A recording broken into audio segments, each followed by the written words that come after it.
అంగన్వాడీ కేంద్రాలను pre primary స్కూళ్లుగా మార్చేందుకు కేంద్ర రాష్ట్ర ప్రభుత్వాలు చర్యలు చేపట్టాయి. ఆటపాటలతో విద్యను అందిస్తూ చిన్నారుల్లో గుణాత్మక మార్పు తీసుకురావాలన్న ఉద్దేశంతో ప్రభుత్వాలు ముందుకు సాగుతున్నాయి. చిన్నారులు, బాలింతలు, గర్భిణులకు పౌష్టికాహారం అందించే అంగన్వాడీ కేంద్రాలు పూర్వ ప్రాథమిక ప్రీ ప్రైమరీ ఎడ్యుకేషన్ను అందించనున్నాయి.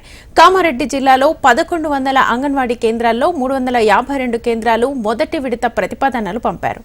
దీనిపై మరింత సమాచారాన్ని కామారెడ్డి అంగన్వాడీ కేంద్రం నుంచి మా ప్రతినిధి భూపతి అందిస్తారు.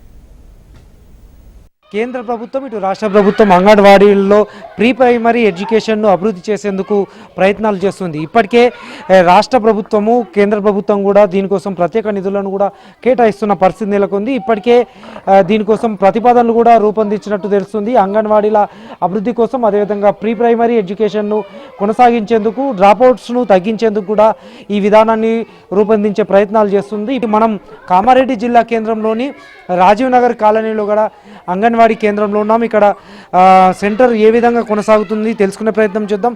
ఇక్కడ అంగన్వాడీ టీచర్ సుజాత గారు ఉన్నారు. మేడం, చెప్పండి, అసలు ఎట్లా ఉంది పరిస్థితి? సార్, ఇప్పుడు ఏదైతే గవర్నమెంట్ కొత్తగా ప్రతిపాదించారో మనకి అది నూతన విద్యా విధానం ప్రకారము ఇప్పుడు ఇచ్చిన సిలబస్ ఏదైతే ఉందో అంశ పద్ధతి ద్వారా పిల్లలకి వాళ్ళు టచ్ చేస్తూ ప్రతిదాన్ని నేర్చుకునే విద్యా విధానం ఏదైతే ఉందో చాలా బాగుంది సార్. మాకు గతంలో సిలబస్ కన్నా ఇప్పుడు ఇచ్చే సిలబస్ ఏదైతే మొన్న 3 days మాకు ఈ నూతన విద్యా విధానంలో భాగంగా ప్రీ స్కూల్ ట్రైనింగ్ ఇవ్వడం జరిగింది. దాంట్లో భాగంగా మాకు ప్రతిదీ వాళ్ళు కార్నర్స్ పెట్టుకోవడం కానీ, మ్యాథ్స్ కార్నర్ కానీ, తర్వాత అన్ని ప్రతి ఒక్కటి చెప్పడం జరిగింది సార్. దాన్ని అనుసరిస్తూ మేము కూడా సెంటర్ని నడపడానికి ప్రయత్నం చేస్తున్నాం సార్. ఇంకొకటి ఏంటంటే, పిల్లలు ఏదైనా మనం వేస్ట్ మెటీరియల్ తోటి తయారు చేసుకొని పిల్లలకి వాళ్ళకి మేము ఎక్స్ప్రెషన్ తోటి అవభావాలతోటి వాళ్ళకి చెబుతూ ఉంటే పిల్లలకి మంచిగా అర్థమవుతుందన్న ఆలోచన విధానంతో ఇది ఈ నూతన విద్యా విధానంలో ఇది చాలా బాగుంది సార్. కామారెడ్డి జిల్లాలో 1100 పైగా అంగన్వాడీ కేంద్రాలు ఉన్నాయి. వీటిలో 352 కేంద్రాలకు సంబంధించి ప్రీ ప్రైమరీ ఎడ్యుకేషన్ నిర్వహించాలని ప్రతిపాదనలు చేయడం పట్ల దీన్ని ఎట్లా చూస్తారు? సంతోషం వ్యక్తం చేస్తున్నాం సార్. ఎందుకంటే మన దగ్గర నుంచి ఏవైతే పిల్లలు 3 to మా దగ్గర 2.5 years నుంచి 5 years వరకు మా దగ్గర ఉంటారు సార్. తర్వాత మన దగ్గర నుంచి మనం ప్రైమరీ ప్రిన్సెస్లోనే ఉన్నాం కాబట్టి ప్రైమరీ స్కూల్కి పంపించడం జరుగుతుంది. ఈ విద్యా వ్యవస్థ ఏంటంటే ప్రైవేట్ స్కూళ్ళకు వెళ్లకుండా పిల్లలు పక్కనే ఉన్న గవర్నమెంట్ స్కూల్లోకి వెళ్ళడం జరుగుతుంది. కాబట్టి మనం ఒక అందుకు పేరెంట్స్కి మనం హెల్ప్ చేసిన వాళ్ళం కూడా అవుతాము. అంగన్వాడీల పరిస్థితి ఎట్లా ఉంది ప్రస్తుతం?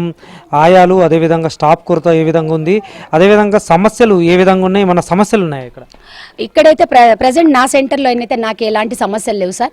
ఒక ప్రహరీ మాకు ఇక్కడ వాతావరణంకి తగ్గట్టుగా ఇక్కడ కొంచెం ప్రహరీ లేక టాయిలెట్స్ ఈ ఇబ్బంది కొంచెం ఉంది సార్. వేరే ఇబ్బంది ఏం లేదు.